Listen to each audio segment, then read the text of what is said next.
Bismillahirrahmanirrahim. Assalamualaikum warahmatullahi wabarakatuh. Kembali lagi dengan saya Kurniawan CNN yang menjadi dosen kawan-kawan pada semester kali ini.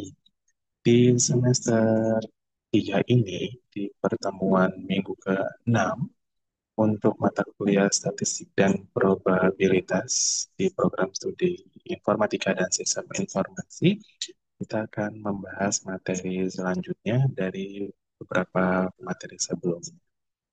Oke, sebentar saya share screen dulu.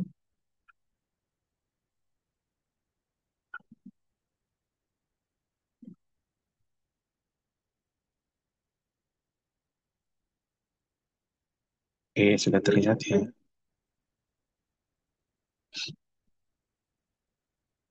Oke, yang akan kita bahas pada pertemuan kali ini adalah berkaitan dengan ukuran penyebaran data.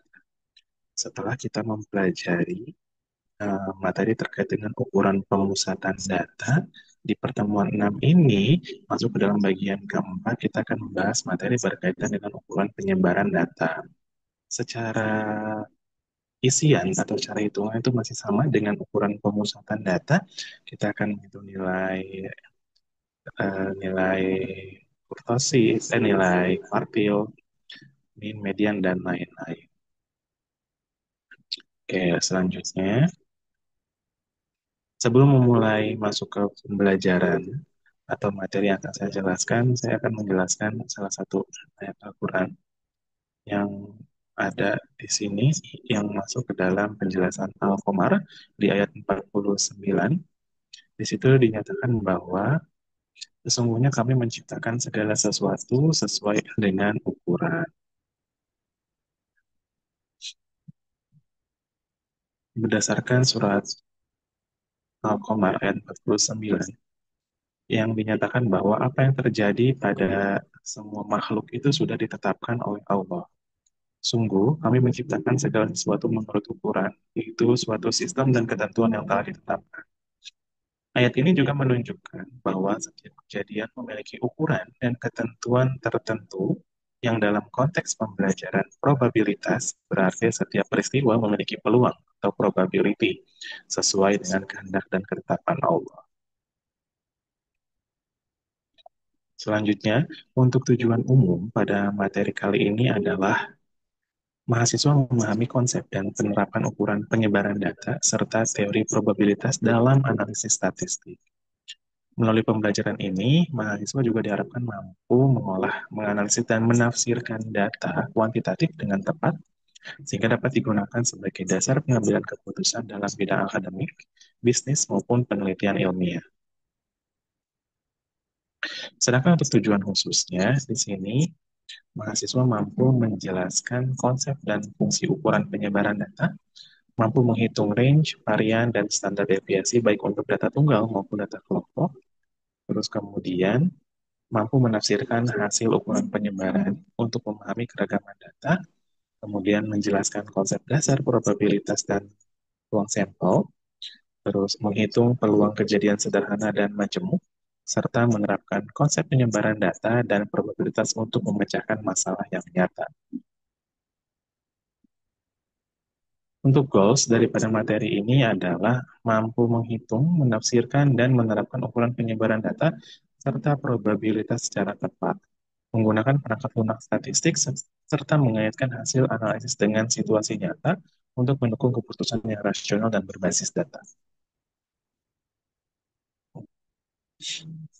Yang akan kita sampaikan yang pertama adalah terkait dengan ukuran penyebaran data. Apa sih ukuran penyebaran data itu? Ukuran penyebaran data adalah suatu ukuran yang menyatakan seberapa besar sih nilai data berbeda atau bervariasi dengan nilai ukuran pusatnya atau seberapa besar penyimpangan nilai-nilai data dengan nilai pusatnya. Salah satunya adalah contoh untuk jangkauan atau menghitung nilai range adalah selisih antara nilai maksimum dan nilai minimum yang terdapat di dalam data. Contoh, di sini ada R sama dengan X maksimal dikurangi dengan X minimal. Tentukan range dari data 10, 6, 8, 2, dan 4. Setelah kita urutkan, ternyata nilai maksimalnya itu ada di angka 10 dan nilai minimalnya itu ada di angka 2. Sehingga nilai range selisih antara nilai maksimum dan nilai minimum adalah 8.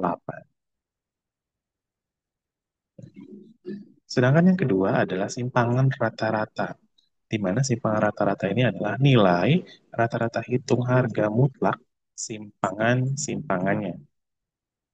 Untuk data tunggal, ada simpangan rata-rata sama dengan sigma garis mutlak X dikurangi X bar mutlak dibagi dengan N.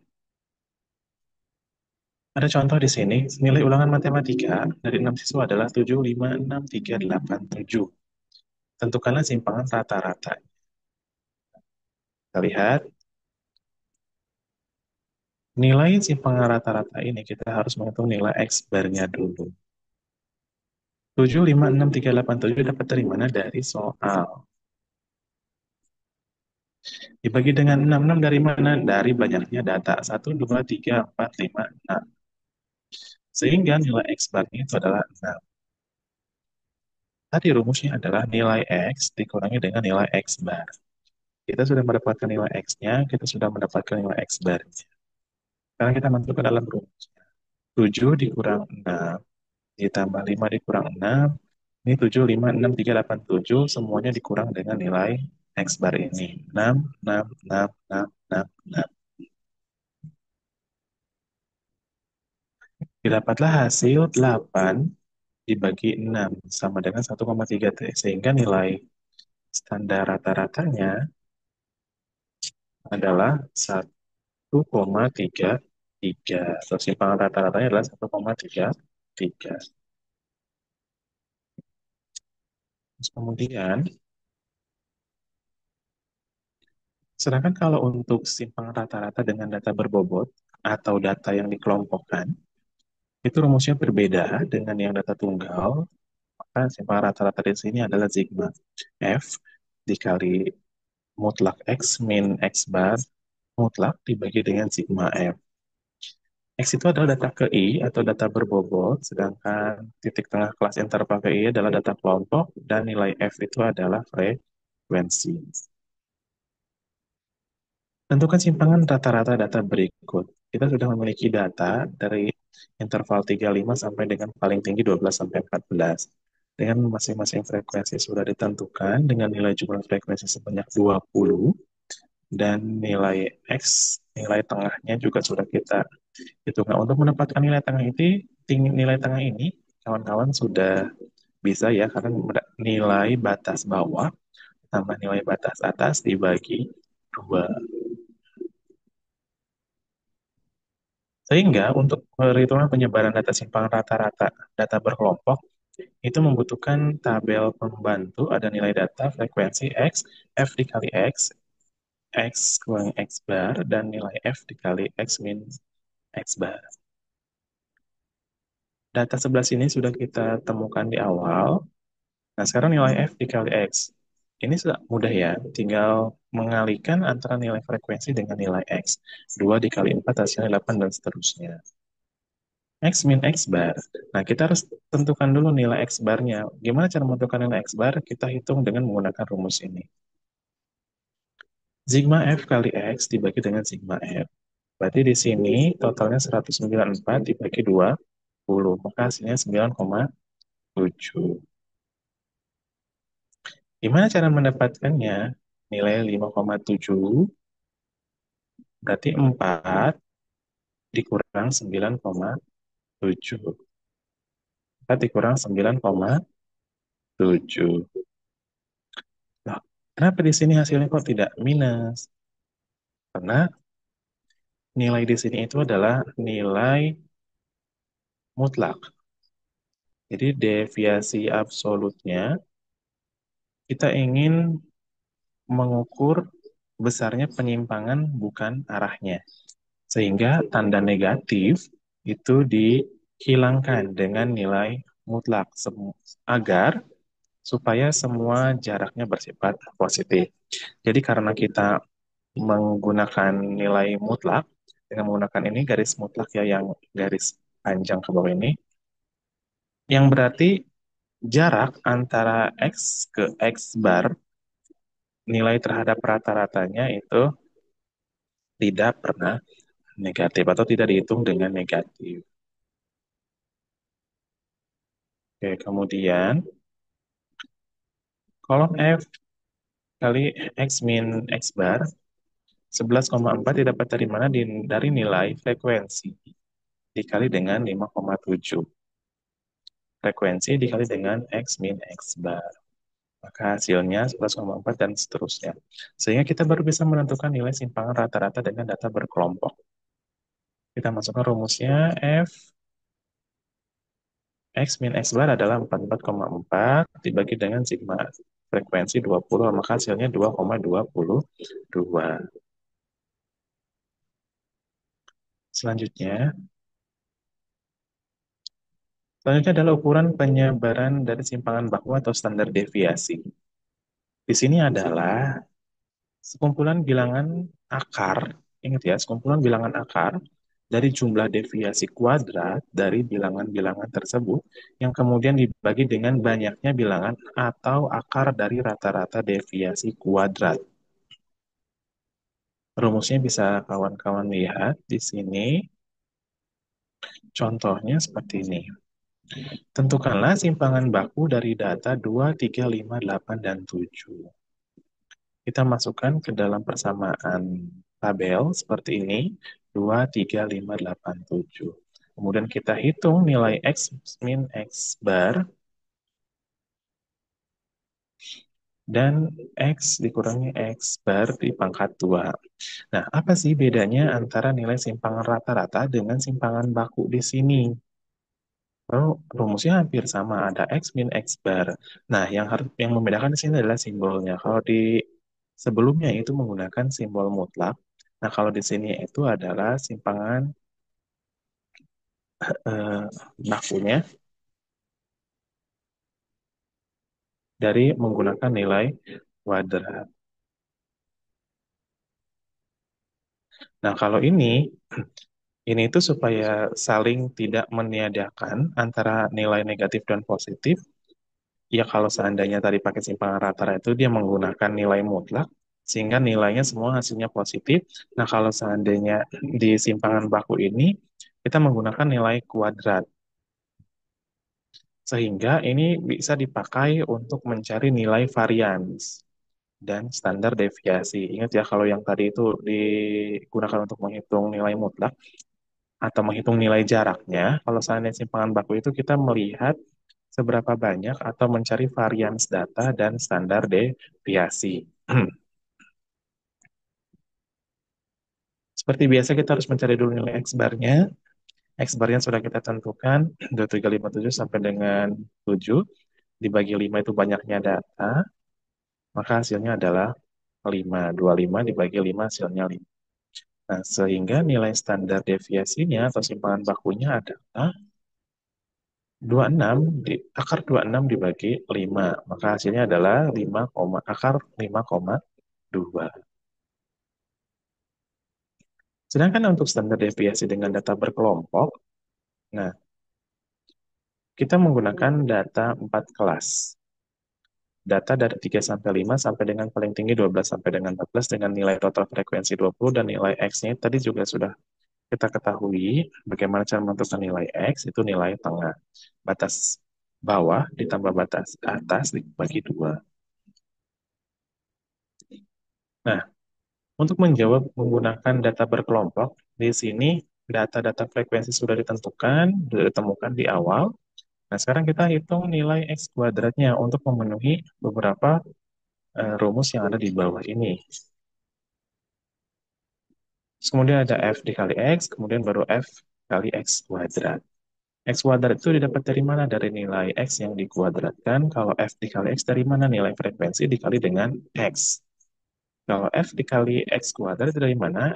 Frekuensi dikalikan dengan X kuadrat. Maka total jumlahnya adalah yang ada di dalam slide. Sehingga kita masukkan ke dalam rumus persamaannya. Di sini untuk menghitung nilai standarnya adalah akar 2042 dibagi 20 dikurang 194 dibagi 20 kuadrat. Maka didapatlah hasil di sini 94,09 sehingga akarnya adalah 8,01. Sehingga standar deviasi dengan data berkelompok itu ada di 8,01. Oke. Selanjutnya adalah ukuran penyebaran data berdasarkan nilai kuartil.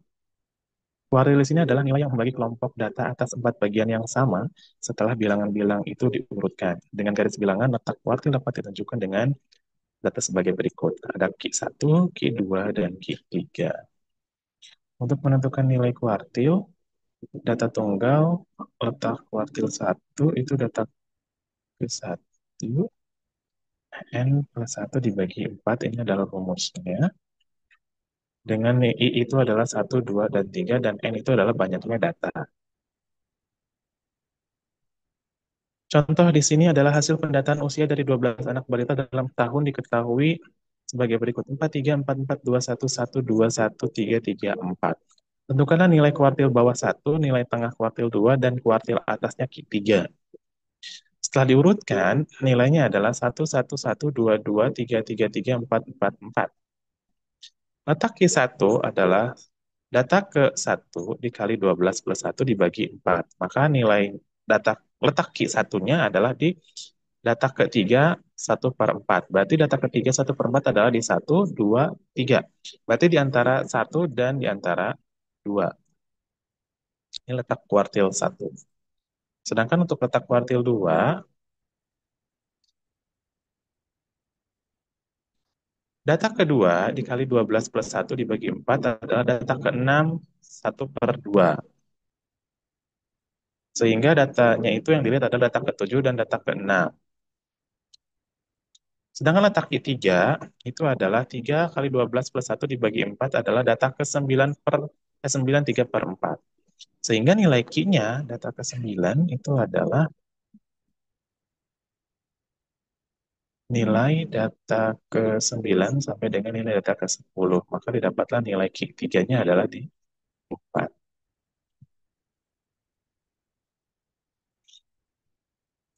Sedangkan untuk jangkauan semi interkuartil atau simpangan kuartil atau QD itu didefinisikan sebagai berikut. QD sama dengan 1/2 dikali Q3 dikurangi Q1. Data yang dikelompokkan nilai QI sama dengan B plus P kali I kali N dibagi 4 dikurang F dibagi F. Dengan nilai I sama dengan 1, 2, 3. Dan rumus penjelasan sudah saya jelaskan di sini. Nah,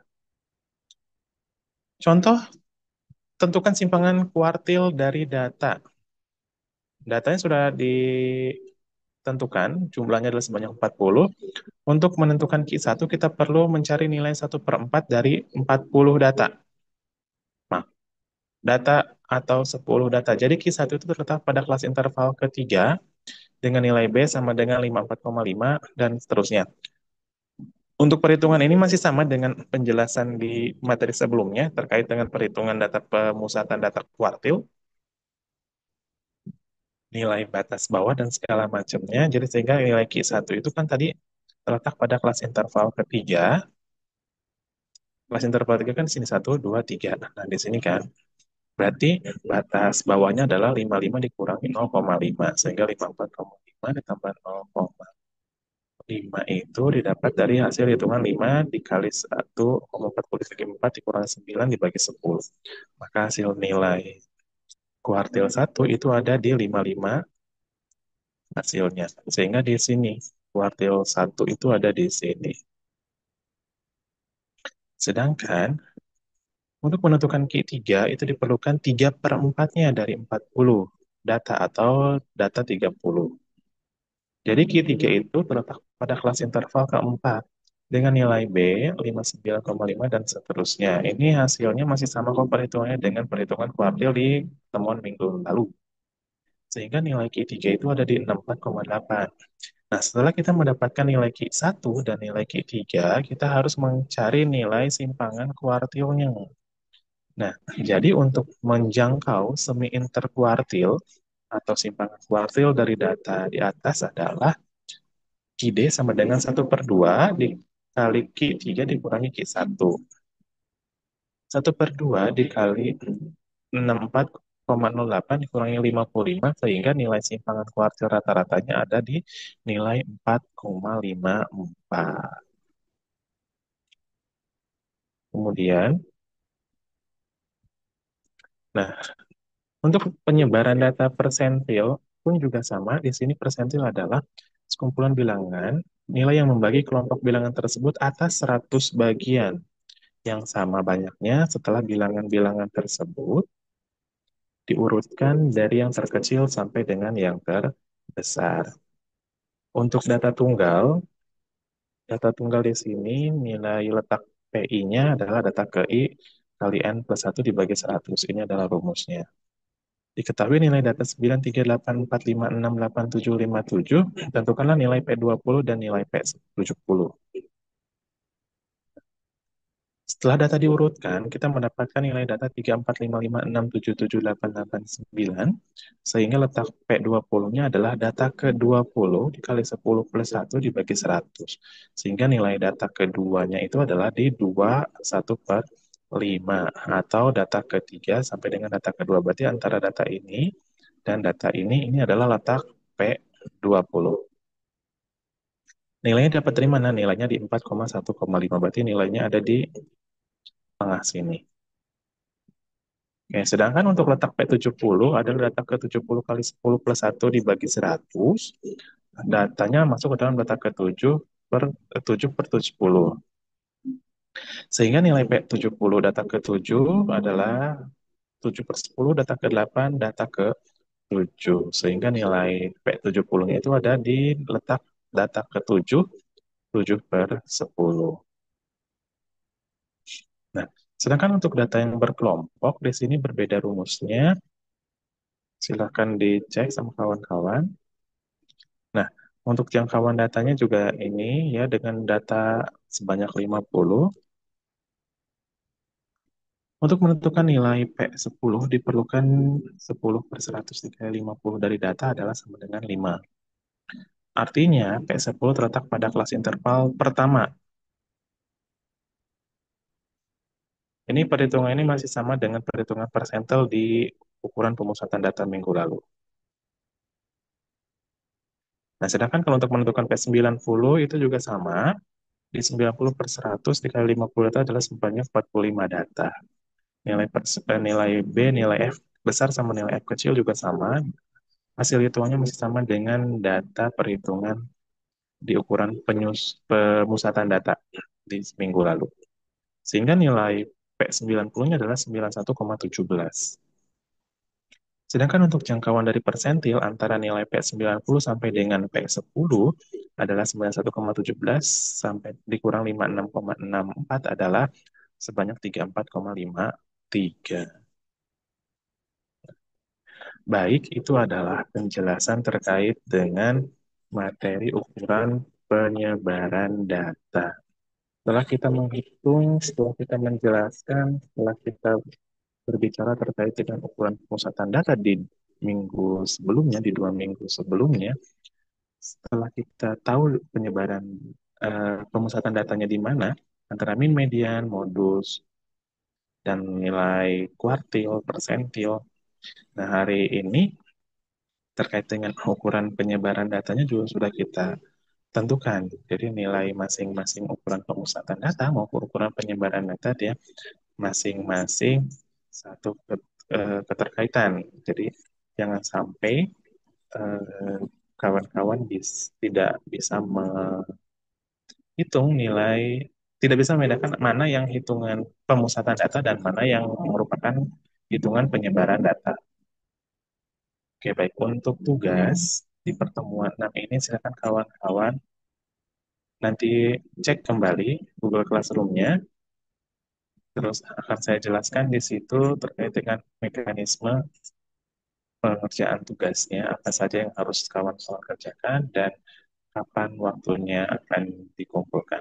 Saya harapkan kawan-kawan ikut andil aktif dalam mengerjakan tugas tiap pertemuan, karena tugas tiap pertemuan ini sangat penting poinnya untuk keberlangsungan perkuliahan kawan-kawan. Baik, untuk materi pertemuan sesi ke-6 ini kita cukupkan di sini, kita tutup dengan bersama-sama baca lafaz hamdalah. Alhamdulillahirabbil alamin. Semoga ilmu yang saya sampaikan ini bisa bermanfaat dan sampai bertemu di pertemuan selanjutnya. Terima kasih. Assalamualaikum warahmatullahi wabarakatuh.